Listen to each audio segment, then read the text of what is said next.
Hello everyone, good morning and again welcome back to my Facebook mini blog. আমার blog দুদিন ছাড়তে late হয়ে গেছে, আমি ছাড়তে পারিনি, তার জন্য সরি। আজকে ছিল আমার বরের সকাল সকাল মর্নিং ডিউটি, তাই আমি অনেক সকালবেলা রান্না করেছিলাম। প্রায় 4:30টার দিকে রান্না বসেছিলাম। একটু উচ্ছে ভাজা করেছিলাম আর একটু ঝিঙে আলু দিয়ে পাতলা মাছের ঝোল খেতে খুব ভালোবাসে, তো ওই জন্য ঝিঙে আলু দিয়ে একটু পাতলা মাছের ঝোল করে দিয়েছিলাম। আর ওকে আমি বাইরে ঘর থেকে দেখছি ও বেরোচ্ছে, ও একটা পাতলা গেঞ্জি পরে বেরোচ্ছে।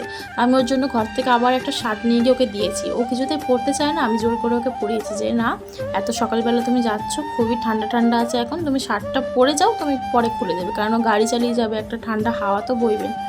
তো পড়তে রাজি হয়। আজকের ও আমাকে বলেছে যে ও সন্ধ্যেবেলার মধ্যে চলে আসবে, তাড়াতাড়ি এসে আমাকে ফুচকা খাওয়াতে নিয়ে যাবে। তো আমিও তো খুব খুশি, আর আমি ওকে বললাম যে দেখবো তুমি কত আমাকে নিয়ে যাও। ওর স্কুলে ডিউটি ছিল 8 ঘন্টার ডিউটি, তো দুপুরবেলা লাঞ্চ একেবারে নিয়ে গেছে। ও খেয়ে দিয়ে হয়তো বিকেলের মধ্যে চলে আসবে, আজকে আর বেশিক্ষণ গাড়ি চালাবে না। ও ট্রেনে করে যায় না, বাঘাযতীন নিয়ে যাচ্ছে এখন, স্কুলে ওর ডিউটি আছে, গাড়ি নিয়ে যায়, আবার গাড়ি নিয়ে আসে। ট্রেনে একদমও উঠতে পছন্দ করে না। ওকে ছেড়ে দিয়ে এসে আমি রাতের যা বাসন ছিল সেগুলো মেজে নিয়েছিলাম, কারণ ঘুম থেকে উঠে বাসন আমি তো মাজেনি। ঘুম থেকে উঠে বাসি কাজ ছেড়ে মানে ঘর ফর মুছে ঘাট দিয়ে আমি আগে রান্না করে নিয়েছিলাম। তো আমার ছেলেও উঠে যাচ্ছিলো তখন, তো আমার শাশুড়ি মাকে ডেকে আমি বললাম তুমি বাবুর কাছে গিয়ে শো, আমি ঠাকুর দিয়ে নিচ্ছি। আজকে আমাদের একাদশীও ছিল। আমাদের একাদশী বলতে আমার শ্বশুর শাশুড়ি ওনারা দুজনে শুধু একাদশী করে। তো আমি মেজদের ঘর থেকে মেজদের ফোনটা নিয়ে এসেছিলাম যে গান চালিয়ে ঠাকুর দেবো বলে। ওয়ালপেপারটা খুলে আমার মনটা খুব ভালো হয়ে গেল লাল লাল ছবিটা দেখে। আর আমি আমার শাশুড়ি থাকতে তাড়াতাড়ি সব কাজ করে নিতে যাচ্ছিলাম সকালে, কারণ আমার শাশুড়ি মা মেজদা সবাই কাজে চলে যাবে, বড়দাও কাজে চলে গেছে, আর দিদিও বাড়িতে নেই, বাপের বাড়ি গেছে, কেউই নেই, আমি একাই থাকবো, সেই জন্য আমি তাড়াতাড়ি সব কাজ শেষ করে দিচ্ছিলাম। আর দিদি নেই বলে আমি আর আলাদা করে টিফিনও বানাইনি। আমি আজকে সকালে ওই যে প্রসাদটা ভগবানকে দিয়েছিলাম সেটাই ব্রেকফাস্ট হিসেবে খেয়েছি। আর আজকে আমি ওদেরকে বেলাবেলি সবাইকে ডেকে পড়িয়ে দিয়েছিলাম যে সবার স্কুল ছুটি যখন তোরা বেলার দিকে চলে ওদেরকে পড়িয়ে দিই। আর বেলার দিকে একটু বর্দা ঝিঙে আলু পোস্ত খাবে বলেছিল, তো বর্দার জন্য একটু ঝিঙে আলু পোস্ত বানিয়েছিলাম, আর অল্প করে একটু ভাত করেছিলাম দুজনে খাবার মতো। আর আমার ছেলেকে আমি দুপুরবেলা খাওয়াতে বসি, তো 1 ঘন্টা তো লেগে যায় ওকে খাইয়ে দাইয়ে। আজকে দেখো আমি কত জামা কাপড় কেচেছি, পুরো এই মাথা থেকে ও মাথা। আমি জামা কাপড় কাচলে এরকমই কাচি, পুরো এই মাথা থেকে ও মাথা দড়িতে ভরে যায়।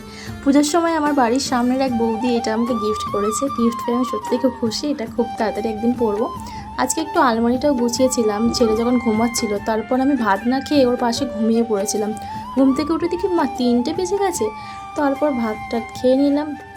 এই দেখো আমার ছেলে ঘুম থেকে উঠে বিকেল থেকেই দুষ্টুমি শুরু হয়ে গেছে, গামলা বাজাচ্ছে গিয়ে। তো সন্ধ্যেবেলা বর কাছ থেকে আসার পর বললো চলো ফুচকা খাবে বলেছিলে, তা আমি তো খুব খুশি ওর সাথে যাচ্ছি।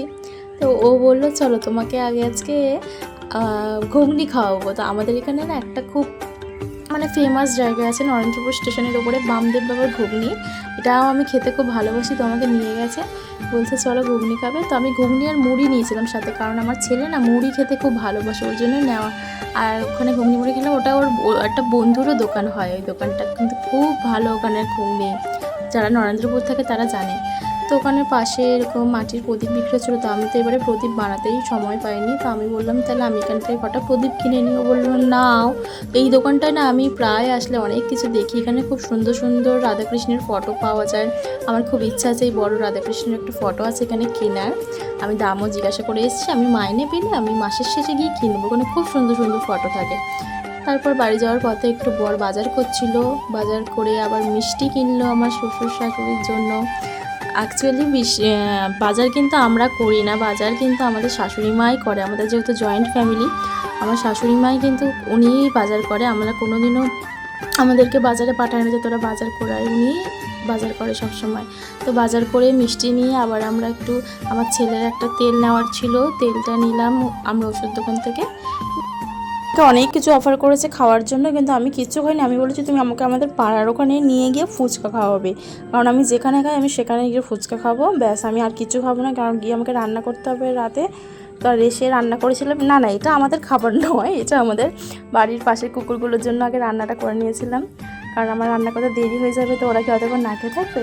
তো ওদের জন্য একটু ওই চিকেনের ঠ্যাং স্যুপ মতো করে দিয়েছিলাম, ওরা খাবে। আর আমাদের জন্য রাতে বানিয়েছিলাম, মা বাবা তো একাদশী খাবে না, শুধু আমি, বর্দা, মেজদা, আমার বর।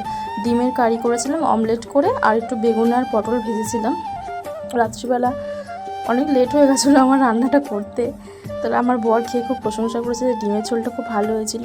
তো রাত্রিবেলা শোয়ার আগে আমি একটা কাজ করে নিচ্ছিলাম, কারণ পরের দিন ছিল শনিবার নিরামিষ, সে কারণে গ্যাস ট্যাস ভালো করে মেজে যে চালটা বের করে রেখেছিলাম রাত্রিবেলা, যেহেতু সকালবেলা রান্না করব, কারণ অত সকালবেলা আমি স্নান করি না, আমার ঠান্ডা লেগে যায় রিসেন্ট করে, ওই জন্য আমি চালটা বের করে রেখেছিলাম। আর তখন বাজে ঘড়িতে দেখো 11টা 5, তখন রাতে শুয়েছি, আমার বর আর ছেলে ঘুমাচ্ছিল, কিন্তু আমি বসে বসে আমার বাচ্চাগুলোর হোমওয়ার্কগুলো দেওয়া হয়নি, ওদের খাতাগুলো আমি নিয়ে রেখেছিলাম, সে কাজটাই কমপ্লিট করলাম, কারণ ওদেরকে সকালবেলা খাতাগুলো দিতে হবে, নইলে বিকেলে ওরা হোমওয়ার্ক করে আসতে পারবে না। 11:30টার মধ্যে আমার লেখা টেখা ডান, এবার আমি ঘুমোবো। তো টাটা, ভিডিওটি ভালো লাগলে লাইক কমেন্ট করে দিও।